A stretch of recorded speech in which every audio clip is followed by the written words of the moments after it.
The man they called a servant arrived at Stonefield Manor on a gray morning, when the frost still clung to the iron gate, and the horses in the stable breathed clouds into the cold air.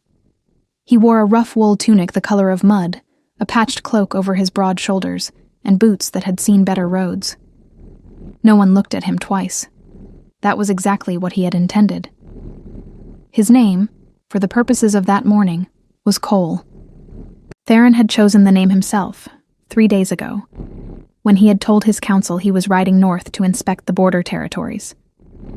He had not told them about Stonefield. He had not told them about the girl. He had simply taken a horse, left his crown locked in its cedar box, and ridden for 2 days through pine forest and frozen creek beds, until the gray towers of the manor appeared on the horizon like a bad memory. He needed to see her before the contract was signed. That was the reason he gave himself, at least. The steward at the gate had believed him without question. A servant sent ahead by Lord Vane's household, he had said, carrying correspondence and needing a warm place to wait. The steward, a thin man with ink-stained fingers, had pointed him toward the kitchen courtyard and told him to stay out of the way of the morning preparations. Theron had thanked him with the quiet, slightly lowered gaze he had practiced in the mirror of a roadside inn, the expression of a man who expected nothing and deserved less. Now he stood near the woodpile at the edge of the courtyard, stacking logs he did not need to stack, watching the back door of the manor house. The courtyard itself was modest, hemmed in on 3 sides by stone walls darkened with age and moss. A rope line ran between 2 iron posts near the basin. Clay pots were stacked unevenly near the kitchen door. The smell of wood smoke and boiled grain drifted from inside, mixing with the sharper smell of frost and wet stone. It was the smell of a working house, not a wealthy one, despite the towers and the iron gate. Theron noticed the cracked mortar between the stones, the shutter on the upper window hanging from a single hinge, the way the steward's coat had been mended so many times at the collar that the original fabric was barely visible. Stonefield had the bones of a proud estate and the breath of a house slowly running out of time. He had been watching for 20 minutes when she appeared. Ellie came through the door carrying a basket of wet linen, her dark hair loose and tangled from sleep, her feet in worn leather slippers that were completely wrong for the weather. She wore a plain gray dress under an old wool shawl that had unraveled at one corner and dragged along the ground behind her. She was not what he had expected. The portrait sent to his court 3 months ago had shown a composed young woman in a blue gown with her hair arranged in careful coils, her expression serene and practiced, her hands folded in her lap like a woman who had been told exactly how to sit. This woman moved like someone who had forgotten she was being watched. She dropped the basket near the stone basin, pushed her hair out of her face with the back of her wrist, and began pulling the wet linens out one by one, shaking them hard before hanging them on the rope line. Her breath came in small white puffs in the cold air. She worked fast, with the efficiency of someone who had done this task many times and found no particular joy in it, but no complaint in it either. There was something in the set of her shoulders, straight but not stiff, that suggested she was somewhere else entirely inside her own head, while her hands moved through the familiar motions. Theron kept stacking logs. She did not notice him. There were 3 other servants in the courtyard, a boy carrying firewood, an older woman grinding grain in a stone mortar near the kitchen wall, and a man repairing a wheel near the gate. Theron was simply another body in the gray morning, unremarkable, invisible. He had learned long ago that invisibility was not about disguise. It was about expectation. People saw what they were already looking for. He watched her hang the last of the linens. Then the door behind her opened again, and 2 women stepped out. They were dressed better than Ellie, in clean wool dresses with embroidered hems, their hair neatly pinned under linen caps. He recognized the type immediately. Not servants. Not true nobility either. The comfortable, dangerous middle ground of distant relatives who lived in a house that was not theirs and never let anyone forget which parts of it belonged to them. The taller one spoke first. Her voice carried across the courtyard without effort, shaped by years of never lowering it. "You left the good basin cloth inside again. I told you yesterday the white linens go first." Ellie did not turn around. "I'll get them in the next round." "The next round?" The woman repeated the words with a particular kind of patience that was not patience at all. The Alpha King's representatives arrive in 4 days, Ellie. 4 days. And you cannot manage a simple order of linen. I managed all of this. Ellie gestured at the full line without looking up. Those are household rags. The second woman, shorter and rounder, clicked her tongue against her teeth. Honestly, cousin, I've said it to Mother a dozen times. I don't understand why Uncle even put your name forward for this arrangement. You don't know how to present yourself in company. You don't speak with any kind of refinement. And you spend half your mornings doing the work of the kitchen girls as though you have nothing better to occupy yourself with. Ellie turned then. Her face was still, in a way that Theron recognized immediately as the practiced stillness of someone holding something much larger underneath it. He had worn that expression himself, in council chambers and throne rooms, when men twice his age had said things designed to diminish him. Aunt Vera asked me to help this morning, Ellie said quietly, because 2 of the kitchen girls are unwell. I was being useful.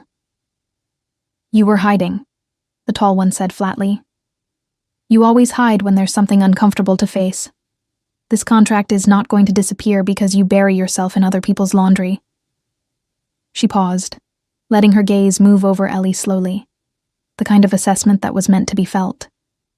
You should pray the Alpha King's men see something worth the alliance when they arrive, because from where I stand, your uncle is offering them very little. And you, least of all. The shorter one laughed, a quick bright sound she covered with her hand but did not entirely conceal. Ellie said nothing. The 2 women turned and went back inside. The door closed with a dull wooden sound that somehow carried more weight than a slam would have. For a moment, the courtyard was still. Just the grinding stone, the boys' boots on the cobble, the faint creak of the rope line swaying in the wind.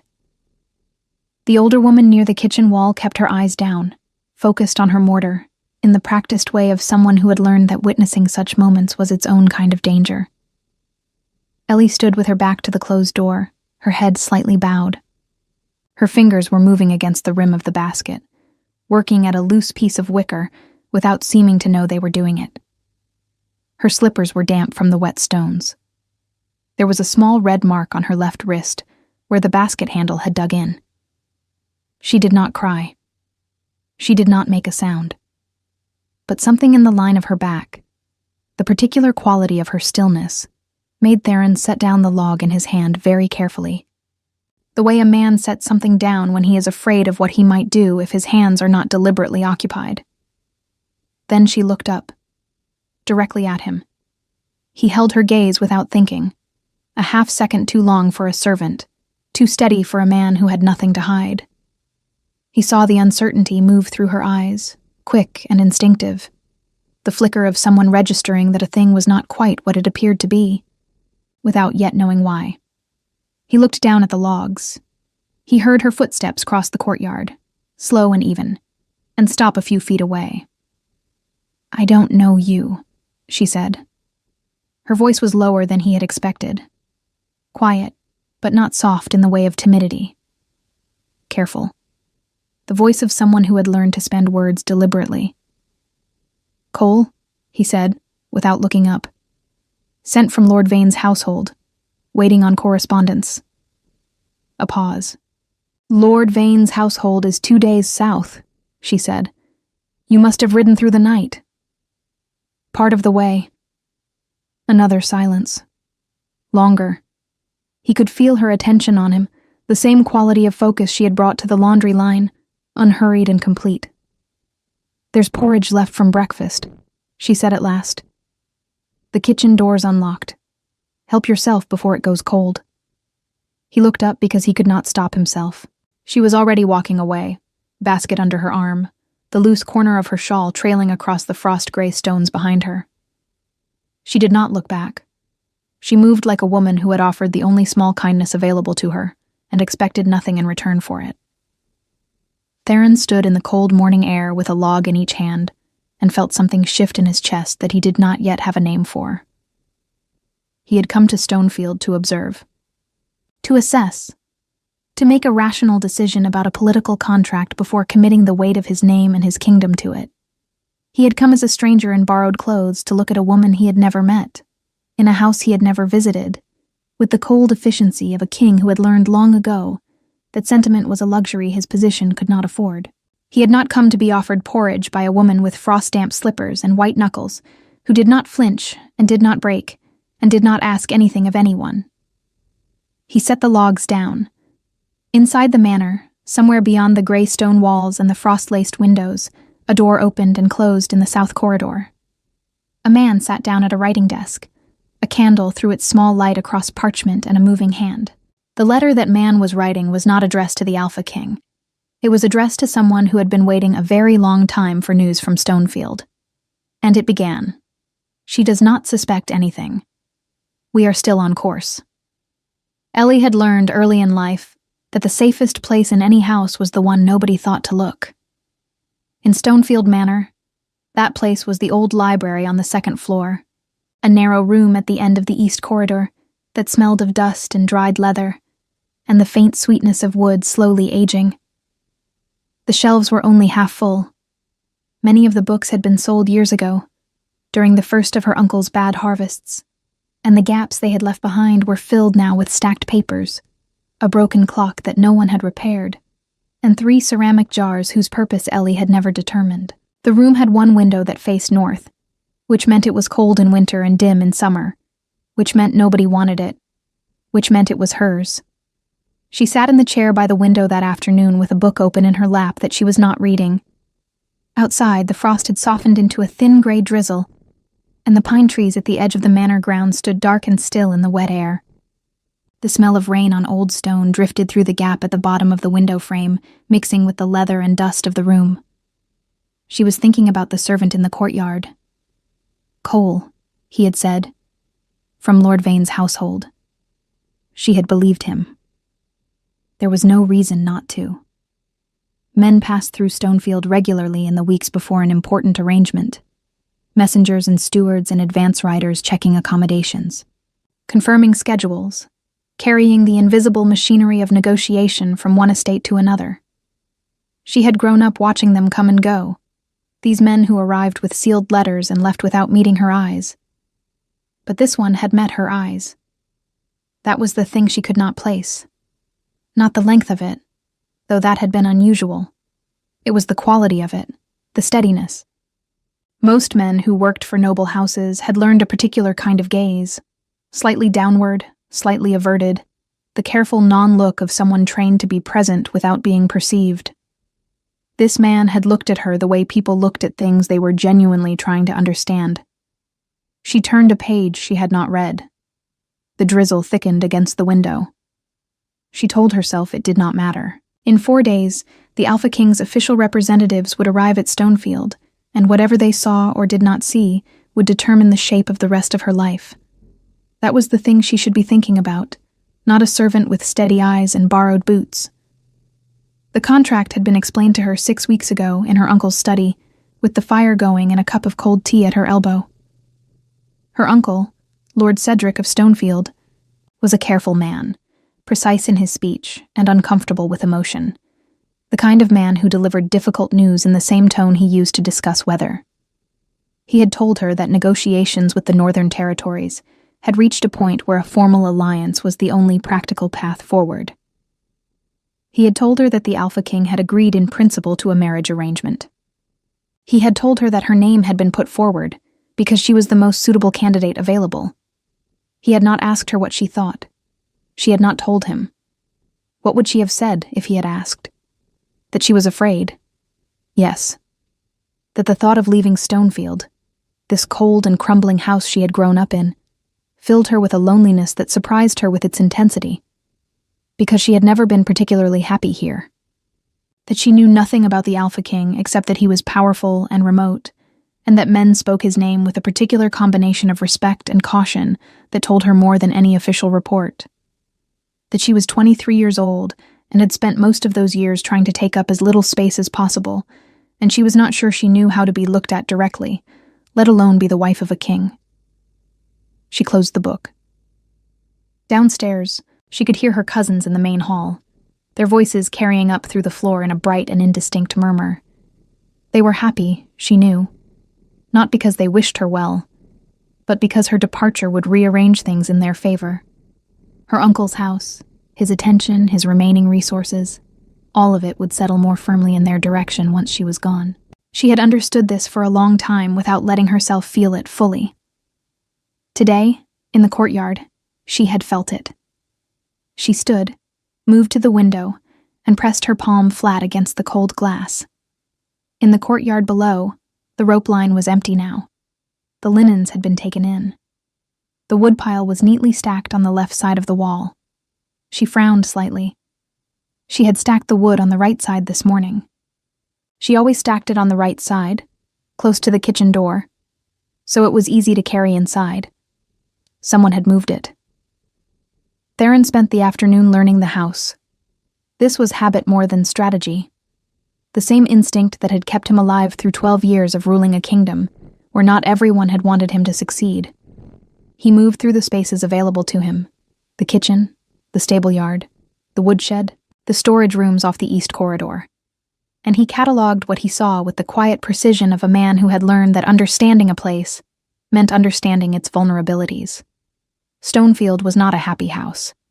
He had sensed it from the gate, confirmed it in the courtyard, and felt it more clearly now as the afternoon settled into early evening and the lamps were lit one by one in the windows. There was a particular quality to the silence of a house under strain, a tightness in the way people moved, a carefulness in the way they spoke, as though everyone had agreed without discussion to avoid certain rooms, certain subjects, certain names. He had spoken to 4 servants by the time supper was being laid. A stable boy named Pell, barely 15, who told him more than he realized in the process of saying very little.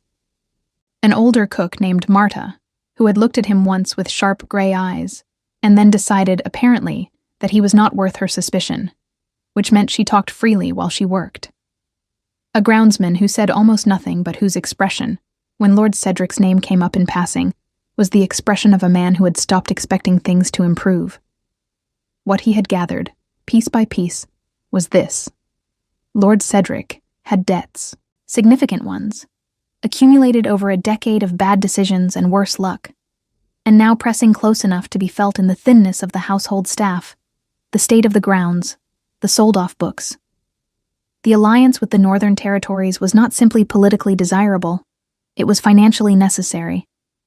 Without it, Stonefield would not survive another 2 years. Ellie did not know the full extent of this. He was almost certain of it, from the way Marta had mentioned her, with the particular protective vagueness people used around those they were trying to shield from something. She thought this was about politics. She did not know she was the price of her uncle's survival. Theron stood in the doorway of the woodshed as the drizzle came down in the gray early evening, and turned this over in his mind with the careful deliberateness of a man who was trying to decide how angry he was permitted to be. He had been offered women before, in the political sense of the word. It was the oldest mechanism of alliance-making, and he was not naive about it. He had expected something transactional. He had prepared himself for someone presented and positioned and managed like a piece in a game she had not chosen to play. He had not expected someone who got up before dawn to help sick kitchen girls with laundry and offered porridge to strangers without asking anything in return. He heard footsteps on the stone path behind him and turned. It was the man from the south corridor. Theron had noticed him earlier, in passing, a broad-shouldered man of perhaps 40, well-dressed for a household steward, with a close-trimmed beard and pale eyes that moved too quickly for a man with nothing to hide. He had introduced himself as Prentice, Lord Cedric's personal secretary. He had smiled at Theron with the smooth, practiced warmth of someone who had learned that smiling was its own kind of armor. "Settling in?" Prentice asked, stopping a few feet away, his hands clasped behind his back. "Well enough," Theron said. Prentice looked at the woodpile. Something moved behind his eyes, quick and assessing. "Lord Vane's man, they told me, waiting on papers." "That's right. Long ride for papers. Lord Vane is thorough." A pause. The drizzle hissed softly on the stone around them. Prentice smiled again, the same smile, precise and unmoved. "Well, supper's in the main kitchen for the household staff. You're welcome to it." He turned and walked back toward the manor without waiting for a response. Theron watched him go. The letter. The one being written that morning in the south corridor. She does not suspect anything. We are still on course. He needed to know who it was addressed to. He needed to know what exactly was on course, because the cold feeling settling in his chest as he watched Prentice disappear through the manor door was not the cold of the evening air. It was the feeling he had learned to trust above intelligence reports and counsel advice and every other tool available to him. Something in this house was wrong. And Ellie, in her damp slippers and her unraveling shawl, was standing in the middle of it without knowing it. He looked up at the second floor of the manor. One window, north-facing, dim. A figure standing at the glass with one hand pressed flat against it, looking down at the courtyard. He did not look away this time. Neither did she. The letter was gone by morning. Theron had searched the south corridor twice in the dark hours before dawn, moving through the sleeping house with the careful silence of a man who had learned stealth not as a skill, but as a necessity. He had found the writing desk easily enough, a heavy oak piece against the wall beside the window, ink-stained and cluttered with ledgers and rolled correspondence. He had gone through every paper on its surface and 2 of its 3 drawers without making a sound. The 3rd drawer was locked. He had knelt in front of it for a long moment, his fingers resting lightly on the iron keyhole, listening to the house breathe around him. Somewhere above, a floorboard shifted. A door opened and closed softly. Then silence again, thick and gray as the pre-dawn air coming through the gap under the corridor window. He had left the drawer locked and gone back to the stable loft where he was sleeping, climbing into the hay with his boots still on, and his mind moving fast and quiet through everything he had gathered in the past 24 hours. Prentice, the locked drawer, the letter addressed to someone waiting for news. We are still on course. The course toward what, exactly, was the question that kept him awake until the first pale light appeared in the loft's small eastern window. Ellie woke that morning to the sound of her cousin Sarah's voice in the hallway outside her room, bright and carrying, the way Sarah's voice always was when she wanted to be heard through walls. The King's advance party sent word. They arrive tomorrow, not in 4 days. Uncle is reorganizing everything this morning. Ellie sat up in her narrow bed and stared at the ceiling. Tomorrow. She had 4 days. She had been carefully not thinking about those 4 days, treating them as a kind of buffer between the life she currently inhabited and whatever came after. And now they were 1 day, 1 morning, 1 night's sleep between Ellie as she was and Ellie as she would have to become. She dressed quickly in the cold of her room, pulling on her warmest wool dress, dark blue and plain, and lacing her boots with fingers that were steadier than she felt. She braided her hair back from her face, tight and neat, because she needed at least one thing to be orderly this morning. She looked at herself briefly in the small mirror on the wall above the washstand. She looked, she thought, exactly like a woman trying to look like she was not afraid. She turned away from the mirror and went downstairs. The manor was already awake and moving with the particular frantic energy of a household rearranging itself under pressure. Marta was directing 2 kitchen girls in the reorganization of the larder. The steward was counting linens in the front hallway. Her uncle stood at the entrance to his study, speaking in low, rapid tones to Prentice, his broad hand gesturing as he talked, the ring on his finger catching the morning light. Ellie slowed as she passed the study doorway.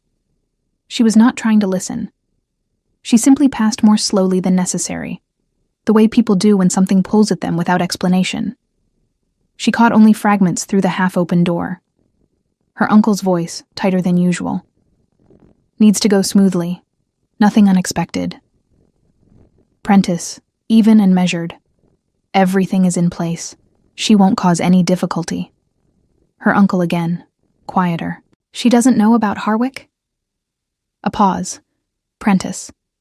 No, and she won't, if we manage the timing correctly. Ellie walked on. She reached the kitchen and stood for a moment at the large stone hearth, her palms flat against its warm surface, feeling the heat work into her cold fingers. Her mind was moving carefully through what she had heard, the way she moved through the dark library, slowly, attentive to obstacles. Harwick. She knew that name. She had heard it once before, 2 years ago, in a conversation she was not supposed to have overheard, when her uncle had been speaking to a merchant from the western ports. Harwick was a man, or perhaps a place. She had always assumed the latter. Now she was not certain. "You look like you're trying to heat yourself from the inside out." She turned. The servant, Cole, was standing at the kitchen door with a stack of firewood in his arms, snow melting on his shoulders and in his dark hair. He must have gone out at first light, she realized. The cold came off him in a wave. "I'm thinking," she said, "about the advance party." He moved past her to the wood box beside the hearth, setting the logs down with practiced quiet. She watched him. "How did you know they'd moved the schedule?" "Stable boy told me this morning." He crouched in front of the wood box, arranging the logs, not looking at her. Word travels fast in a house this size. This was true. She let it pass. "Are you staying for the arrival?" A brief pause, almost imperceptible. "Probably." "Lord Vane must be very thorough," she said, echoing what she had heard him tell the steward the day before. He looked up at her then, and there it was again. That steadiness. That quality of attention that didn't fit the rough wool tunic and the patched cloak and the easy cover story. She held his gaze this time and watched him hold hers, and neither of them looked away, and the fire in the hearth shifted and sent a small shower of sparks up the chimney. "Can I ask you something?" she said. "You can ask. Why did you move the woodpile yesterday? From the right side of the shed to the left?" Something changed in his expression. Very slight, almost nothing. "It was better stacked on the left, more protected from the wind." "I've been stacking it on the right for 3 winters," she said. "It's always been fine." The wind was coming from the east yesterday. He stood. "It won't always come from the same direction." She looked at him for a long moment. He returned the look with the same unbothered steadiness, as though being examined was not something that concerned him. "You're not from Lord Vane's household," she said. It was not quite an accusation. More a stone dropped into still water to see what moved. His expression did not change. "What makes you say that?" "Lord Vane's household uses a burgundy seal on their correspondence. I've seen it enough times to know it." She paused. "The letter in your coat pocket has a different seal. I noticed it yesterday when you set down the wood. Dark blue, I think, with a mark I didn't recognize." The kitchen was very quiet. Marta and the girls were in the larder. The steward had moved on. Outside, the wind pushed against the walls of the house with a low, persistent sound.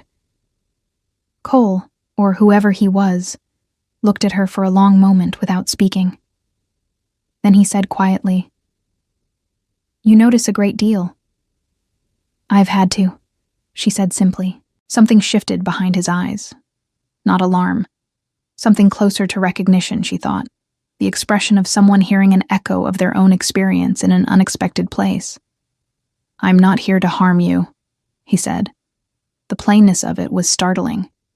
No deflection, no continued performance of the cover story, just the statement, direct and even. "That's not the same as telling me who you are," she said. "No," he agreed.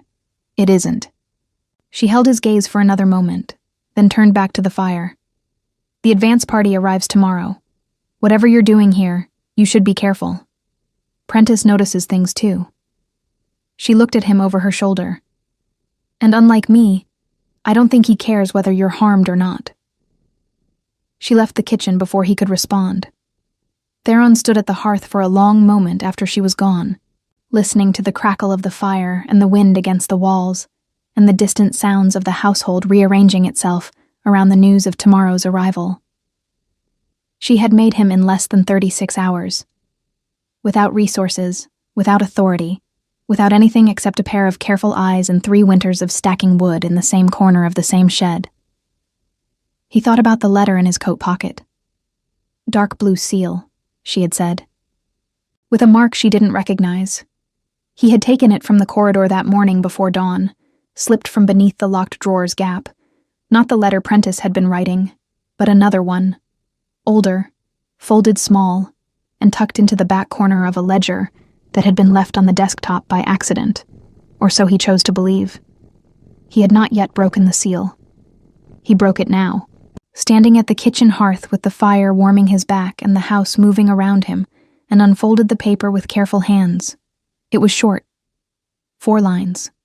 The arrangement with Stonefield proceeds as planned. The girl will be delivered to Harwick upon the signing of the false contract. Lord Cedric has agreed to the terms. He believes the king will simply find another candidate. He does not know that Harwick has other uses for her entirely. Theron read it twice.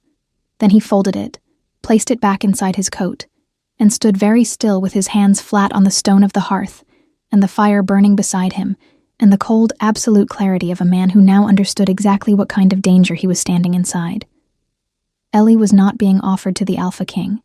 She was being sold to someone else entirely. Someone named Harwick.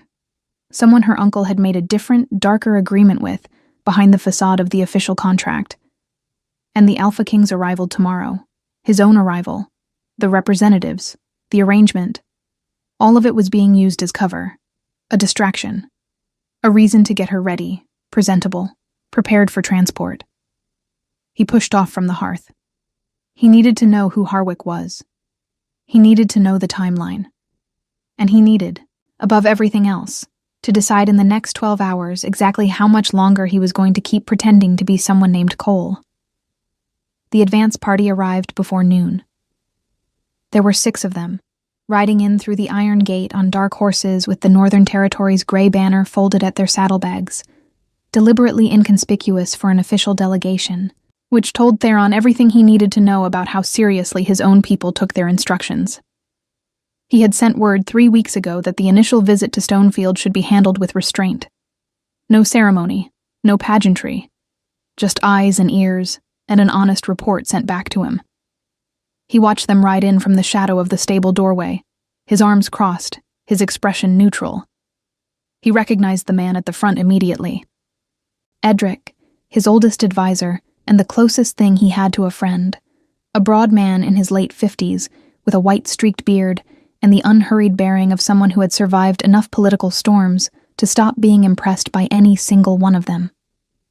Edric dismounted in the courtyard with the careful movements of a man whose knees had been complaining about long rides for the past decade, handed his reins to the stable boy, and stood looking around the manor grounds with the expression he always wore when assessing a new place.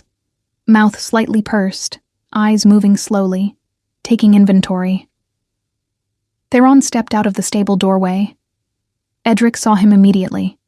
His eyes moved from Theron's patched cloak to his rough tunic to his face, and the only sign of his reaction was a very slight tightening at the corners of his eyes, the expression of a man who had seen his king do unexpected things before and had made peace with it years ago.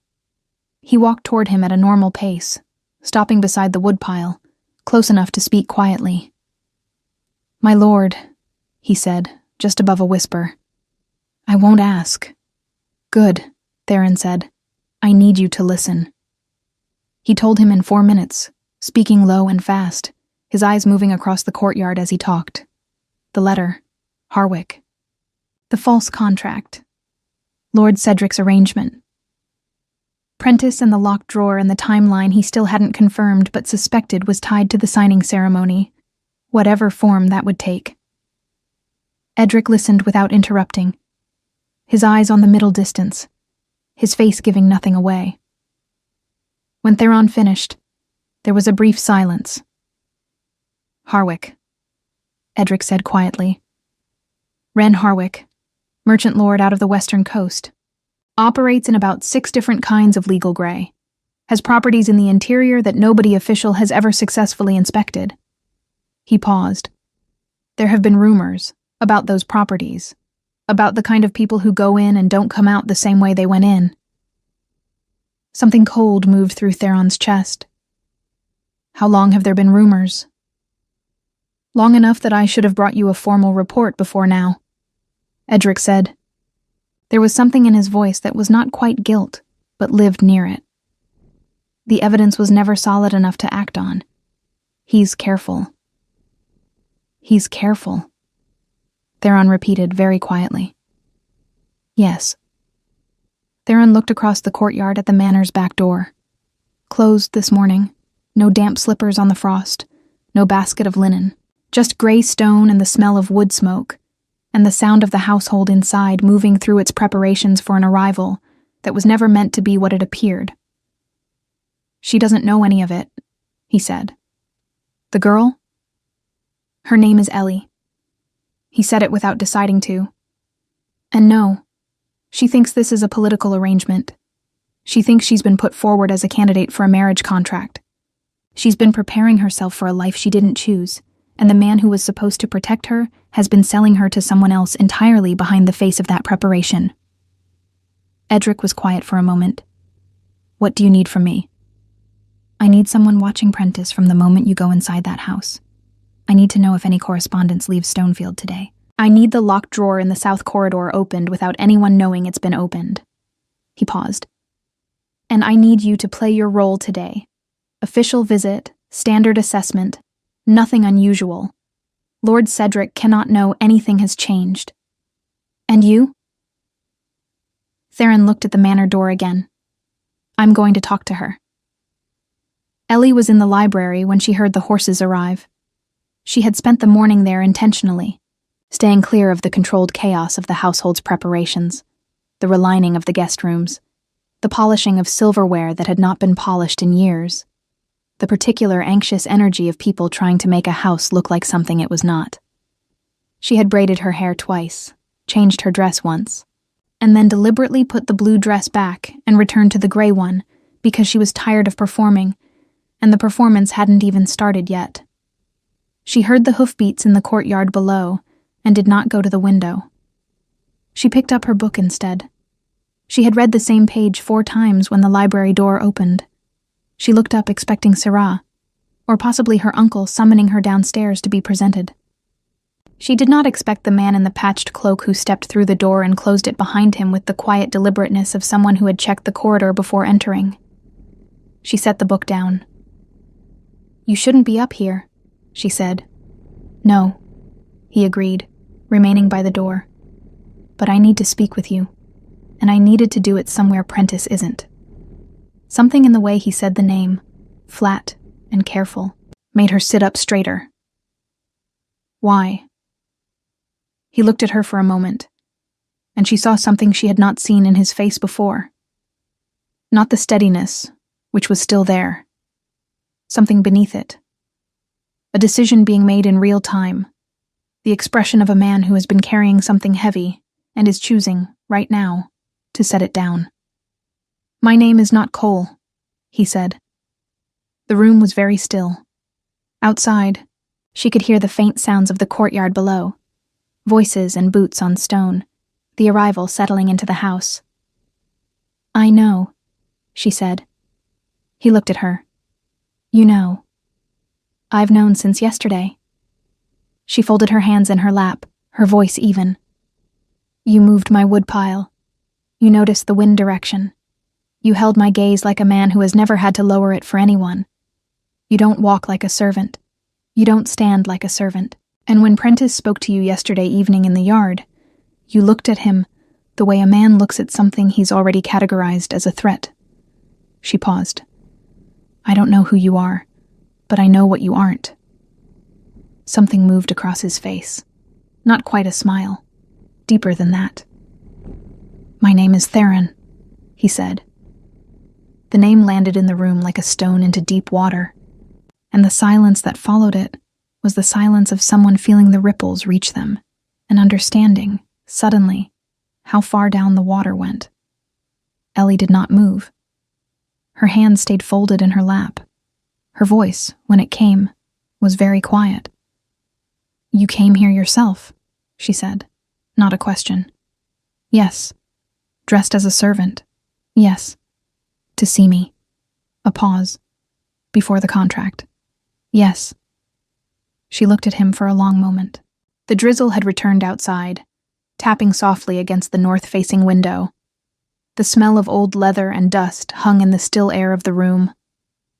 Somewhere below, Her uncle's voice rose briefly, and then subsided. "What did you hear?" she asked. "In the courtyard. The morning you arrived." He did not look away. "Enough. Enough to what?" "Enough to understand," he said, "that whatever you've been told about why you're here and what this arrangement is meant to be, there are people in this house who have been telling you a different story than the one they're telling each other." The cold that moved through her then was not the cold of the room. "Harwick," she said. The word came out very quietly. His expression shifted. "Where did you hear that name?" "My uncle, this morning. He was speaking to Prentice, and I was passing, and I wasn't meant to hear." She watched his face carefully. "What is it? Who is he?" Theron crossed the room in 4 steps and crouched in front of her chair, bringing himself to her eye level, and she understood in that moment that it was a deliberate choice, not to loom over her, not to use the height and the presence and the weight of what he was, but to speak to her face to face, as an equal. "I'm going to tell you the truth," he said, "all of it, and it's going to be difficult to hear. But I need you to hear it clearly, because what happens in the next 24 hours depends on you understanding exactly what kind of danger you're standing in." Ellie looked at him. This man who had arrived in borrowed clothes and a false name, and moved her woodpile to the sheltered side of the shed, and felt, beneath the cold and the fear beginning to form at the edges of her awareness, something she had not expected. She felt, for the first time in longer than she could remember, that someone was actually speaking to her. Not at her. Not around her. Not about her in rooms she was not supposed to be in. To her. "Tell me," she said. He told her everything. The letter, Harwick's name and what Edric had told him about the Western properties and the rumors that clung to them. The false contract layered beneath the real one. Her uncle's debts and the agreement he had made and the thing Ellie was in it. Not a candidate, not a bride, but a transaction, wrapped in the language of alliance to keep her cooperative and unaware until the moment cooperation was no longer necessary. She listened without interrupting. Her face stayed still in that way he had come to recognize, the practiced stillness, but he could see what it was costing her this time. He could see it in the set of her jaw, and the way her hands, still folded in her lap, had gone white at the knuckles again. When he finished, the room was very quiet. "My uncle agreed to this," she said at last. Not a question either. "Yes." A long silence. "How much?" Her voice was steady. He understood what she was asking. "Enough to clear his debts and keep Stonefield standing for another decade." She nodded once, a small, precise movement, and looked at the window. The drizzle ran down the glass in thin, slow lines. "What do you need me to do?" she asked. He had expected tears or anger, or the particular frozen stillness of someone too overwhelmed to respond. He had not expected that. The directness of it. The immediate movement from grief toward action. The instinct of someone who had long ago learned that falling apart was a luxury the situation rarely allowed. He looked at her in the gray library light and felt something settle in his chest, quiet and certain, the way a compass needle settles when it finds its direction.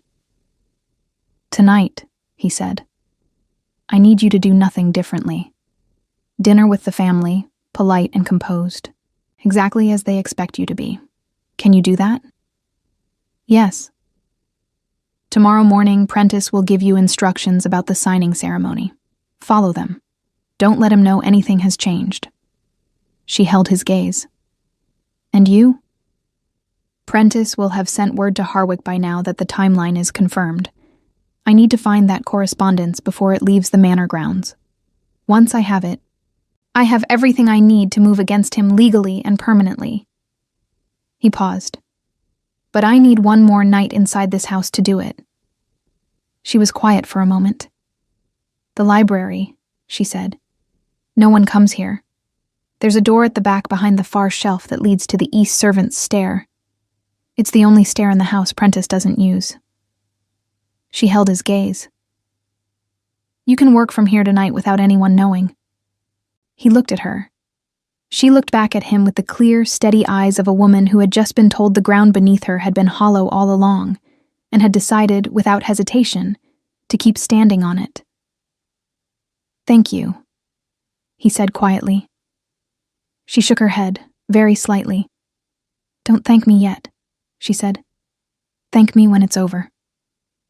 The house settled into its evening quiet slowly, like a man lowering himself into cold water, careful and reluctant.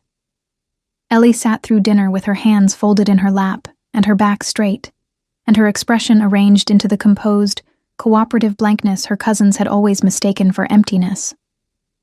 Sarah talked at length about the Northern Territories, things she had read or imagined or embellished, her voice bright and performative in the way it always was when there were guests worth impressing. Her uncle sat at the head of the table and directed conversation with the practiced ease of a man who had spent years managing appearances, and Prentice sat at his right hand and said almost nothing and watched everything, his pale eyes moving from face to face with the quiet patience of someone who was always counting. Ellie ate her bread and her thin soup and answered when she was spoken to, and gave them absolutely nothing to read.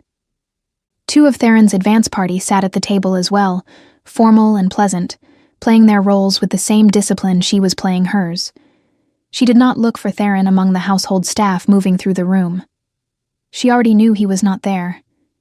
She had left the library door unlatched before coming down. After dinner, her uncle summoned her to his study, and she went without hesitation, her hands still, her breathing even. He stood at the fireplace with his back to her when she entered, his hands clasped behind him, the fire throwing his shadow long across the stone floor. He was a tall man, thin in the way of someone who had once been broader and had diminished without entirely noticing it. His hair had gone mostly gray in the past 2 years. She had thought, when she was younger, that he was simply a serious man, the kind of seriousness that came from responsibility and loss. She understood now that it was not seriousness. It was the particular weight of a man who had made choices he could not unmake, and was living in their shadow.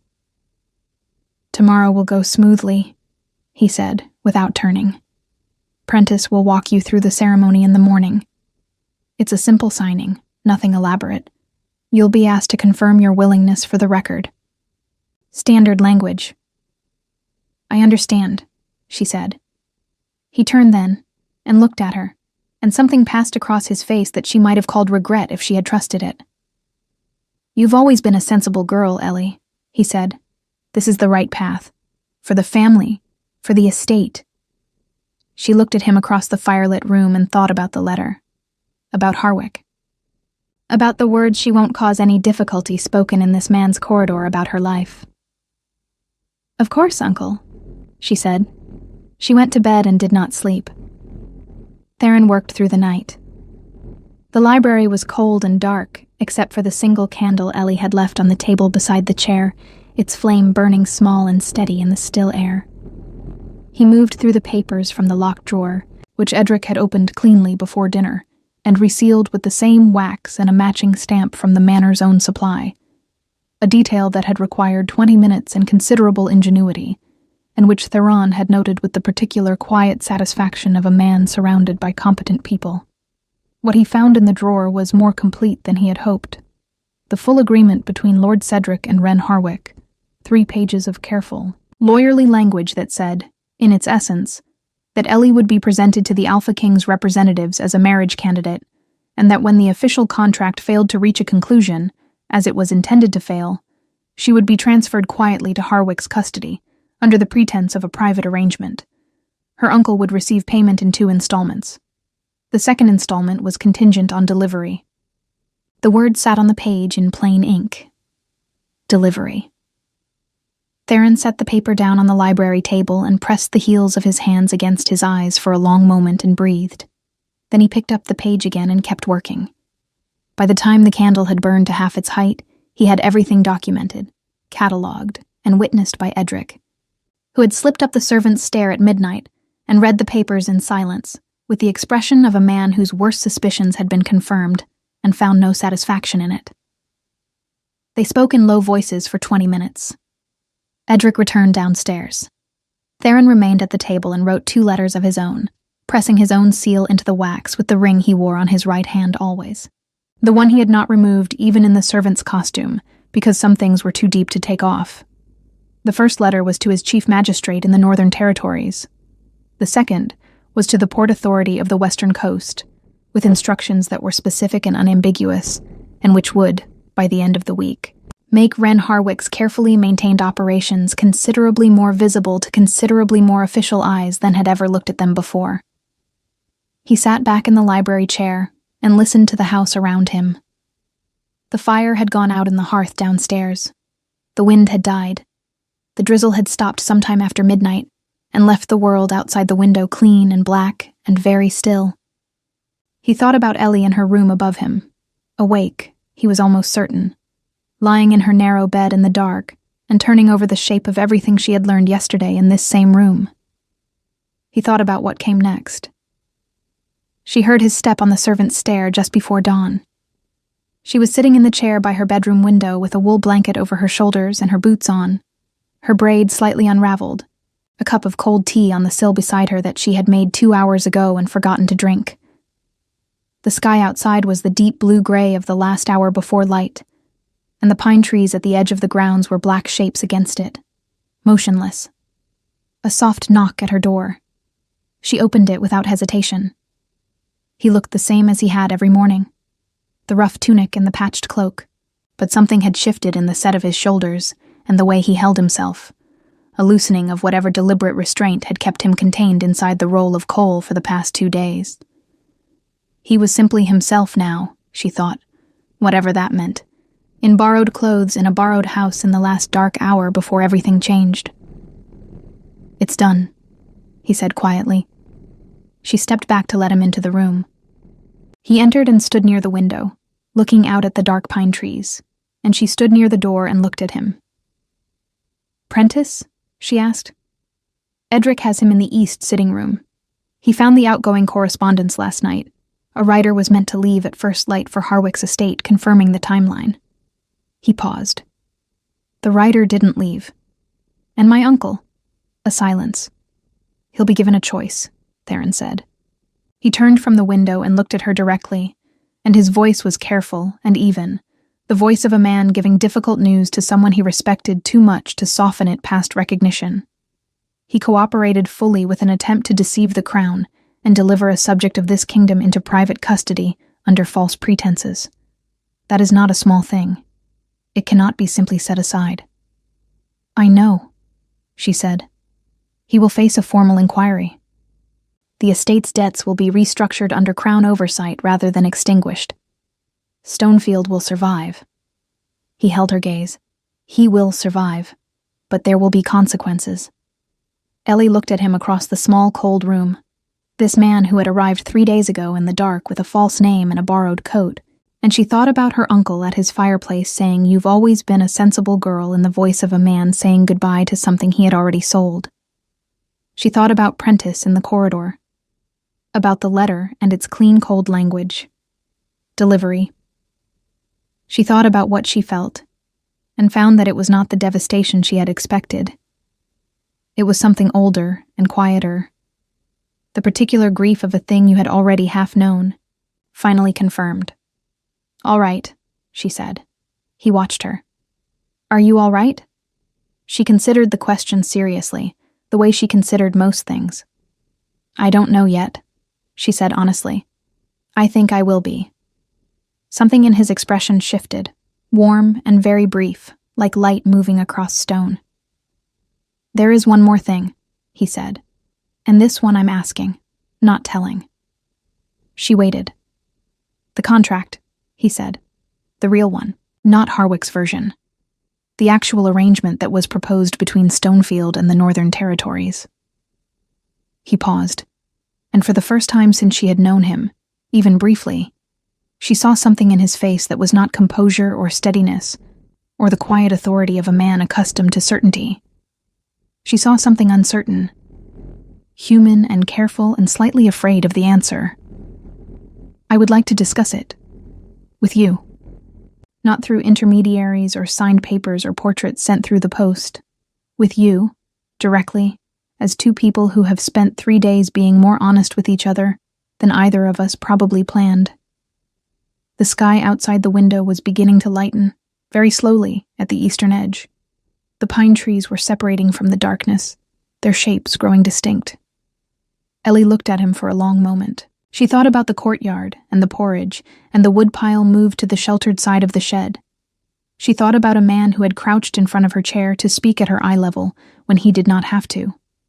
She thought about the word delivery on a page and the word sensible from a fireplace and the long, careful years of taking up as little space as possible and being seen through and around and never quite at. She thought about what it had felt like in this library yesterday afternoon to be spoken to directly.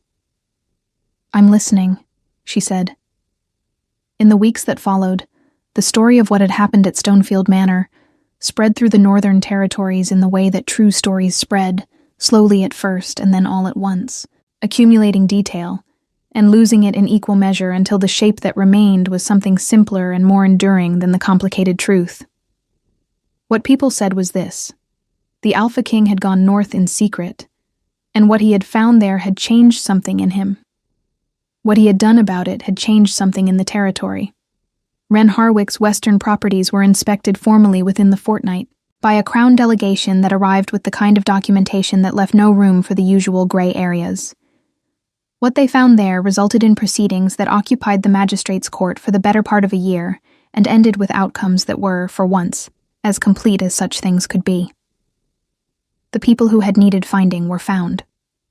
The man who had built the operation and maintained it and called it by careful legal names was not able to call it anything for much longer.